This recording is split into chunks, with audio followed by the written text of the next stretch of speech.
చూడొచ్చు. ఇప్పుడు కిందికి వచ్చి చూపిస్తున్నాను మీకు. ఇది కిందన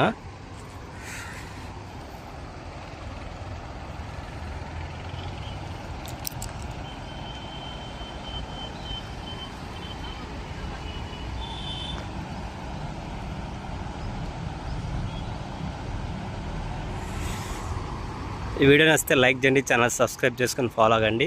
కుదిరితే సాయంత్రం అనంతపూర్ చెరువు దగ్గరికి వెళ్ళి అక్కడ కూడా ఒక వీడియో అయితే కవర్ చేయడానికి ప్రయత్నిస్తాను.